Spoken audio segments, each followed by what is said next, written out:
La grande exposition du Centre Pompidou en ce moment est consacrée à Marcel Duchamp. Marcel Duchamp, c'est l'inventeur, on pourrait dire, pour parler rapidement, l'inventeur de l'art conceptuel, l'un des piliers de l'art du XXe siècle. Ce qu'on voit pourtant au Centre Pompidou, comme l'indique le titre, la peinture même, c'est une exposition consacrée à Marcel Duchamp, peintre. Donc c'est une exposition paradoxale, puisque Marcel Duchamp n'a pas vraiment été longtemps peintre, et c'est une exposition un peu décevante, parce que finalement, on s'attendait à une grande révolution, à ce qu'au Centre Pompidou, on prouve que finalement, Marcel Duchamp, c'était un peintre important, et Marcel Duchamp, c'est pas un peintre important. Il est né en 1887, il va mourir en 1968.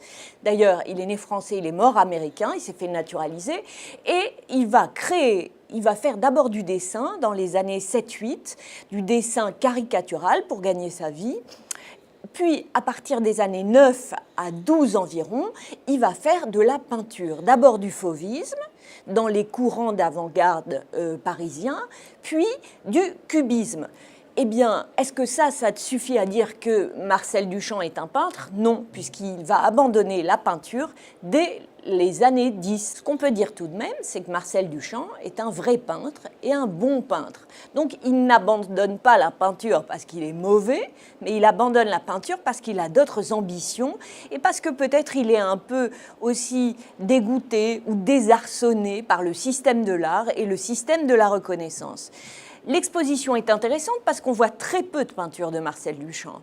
Alors, et comme il y a très peu de peintures de Marcel Duchamp, ils ont comblé le vide en montrant d'autres choses. En montrant quoi? En montrant ce qui l'inspirait, par exemple Odilon Redon, et ce qui se faisait à la même époque, par exemple Kandinsky.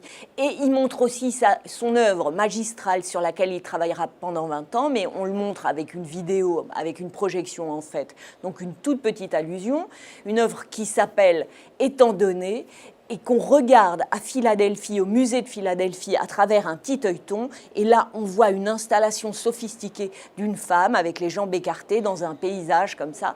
C'est suggestif sur une des grandes obsessions de Marcel Duchamp, qui est la femme et le sexe. Justement, le corps de cette femme-là, c'est un de ses grands amours, Maria Martins, qui rencontre pendant la guerre à New York, et qui sera un amour absolument passionnel, et c'est amusant de savoir ça, parce que Marcel Duchamp est considéré comme un grand cynique.